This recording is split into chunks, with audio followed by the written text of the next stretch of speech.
Saglit lang. The heating is to be accomplished by passing hot engine oil, which is available at 160 degrees Celsius, through the shell side of the exchanger. The oil is known to provide an average coefficient of friction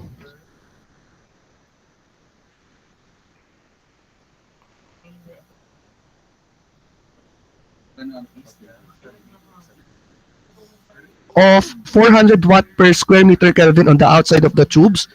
10 tubes pass the water through the shell. Each tube is thin-walled of diameter D equals 25 millimeters and makes 8 passes through the shell. If the oil leaves the exchanger at 100 degrees Celsius, what is the flow rate? How long must the tubes be to accomplish the desired heating? So, i-redraw natin. I-graph natin muna. I-graph natin. Let's say, yung atin daw water will be heated from 15 degrees to 18 or to 85 degrees Celsius. Let's say,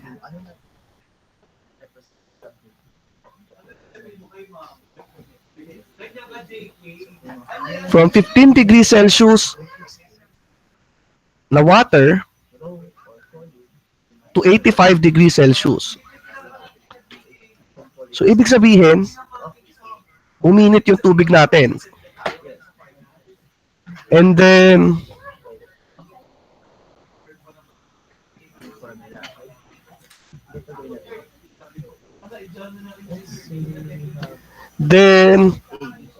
yung atin daw oil ay pumasok ng 160 degrees Celsius, 160 degrees Celsius and lumabas ng 100 degrees Celsius. Yan. And then,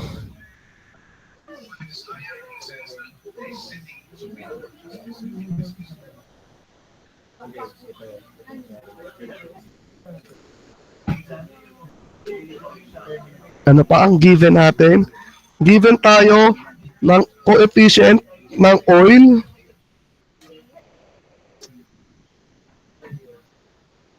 which is 400, ito dito, 400 watts per square meter Kelvin. Then, given tayo ng mass flow rate ng water. So, this is cold. This is 2.5 kilogram per second. Then, ano pa ang given natin? Shell and tube. Diba? Sabi shell and tube. This is shell and tube heat exchanger. Then, meron tayong 10 tubes.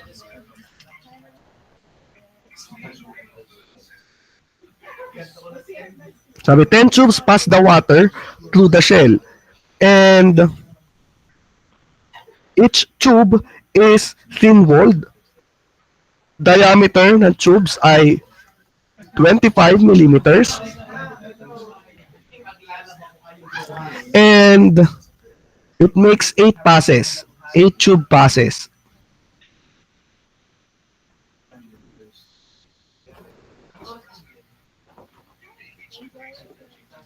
Then, ano pang given natin? Nakaligdagan pa tayo. Tinatanong, what is the flow rate? Ano daw ang flow rate ng ating oil? Tinatanong, hindi alam. And gaano kahaba ulit ang length ng tubes? Iyan. So, let's analyze. Let's analyze. Saglit lang, saglit.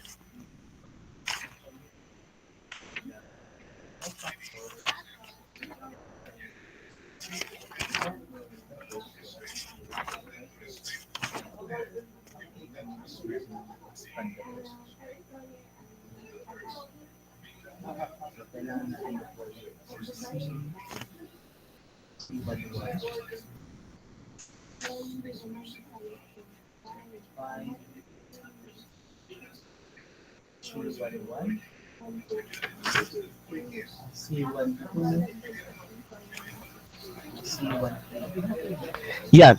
So, let's, excuse me, let's solve this. Again, assumptions natin, same lang ng assumptions natin kanina. That negligible yung ating radiation, constant properties, neglect natin yung thermal resistance, yung conduction, thermal resistance, and yung fouling natin, fouling effects. Yan. So, we again solve for the properties. Let's solve for the properties. Properties ng oil.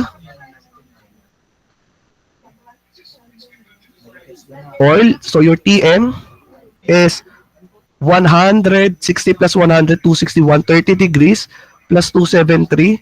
This is 403 Kelvin. Tama ba? 403 Kelvin.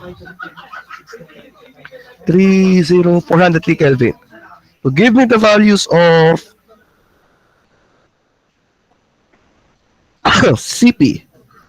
CP lang. Kailangan natin ng CP.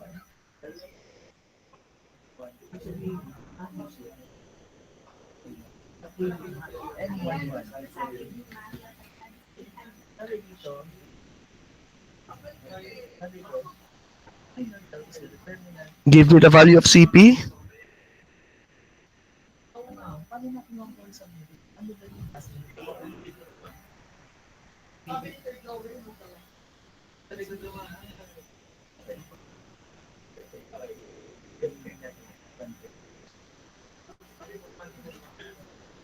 Gusto natin makuha si N11. Ibig sabihin, alisin natin 0.1 2350.2 joule per kilogram Kelvin. Now, we get water.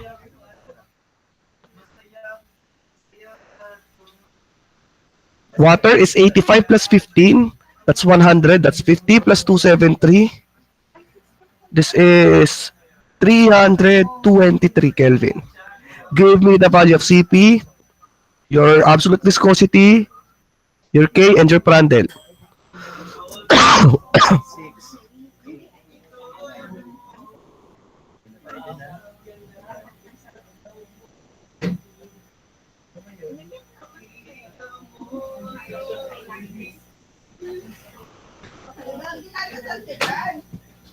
Next.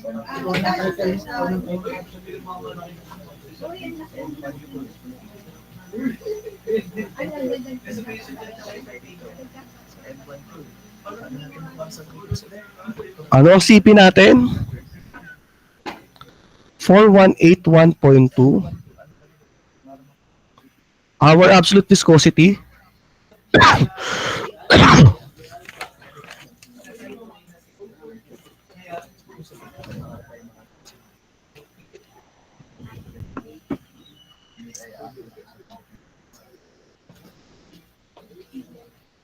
Absolute viscosity.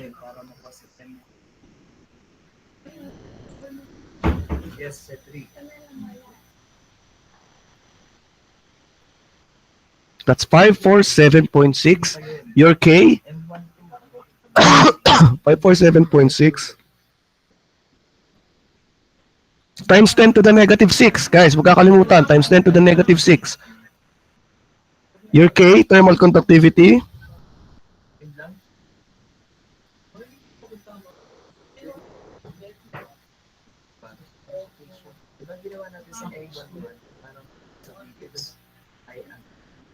Inabog natin ang Y M1. Diba? Kasi kaya nga M1 643 times 10 to the negative 3. the row and column. So yun yung re-remove natin. Eh ngayon, sa M1 ko, anong gagawin? Watt per meter Kelvin. And your Prandtl number, excuse me. Okay. Sa row 1 at column 2, ano matitira? Tuloy. 4, 6, 7, 8. Kaya dyan. How about M1? Your Prandtl number is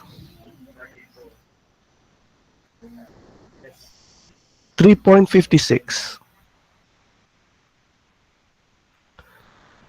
Okay, tandaan yung mga values na yan. Sige, let's solve na dito. Analysis na tayo dito. Let's solve for our heat rate. We can solve it using MCP, MC, CP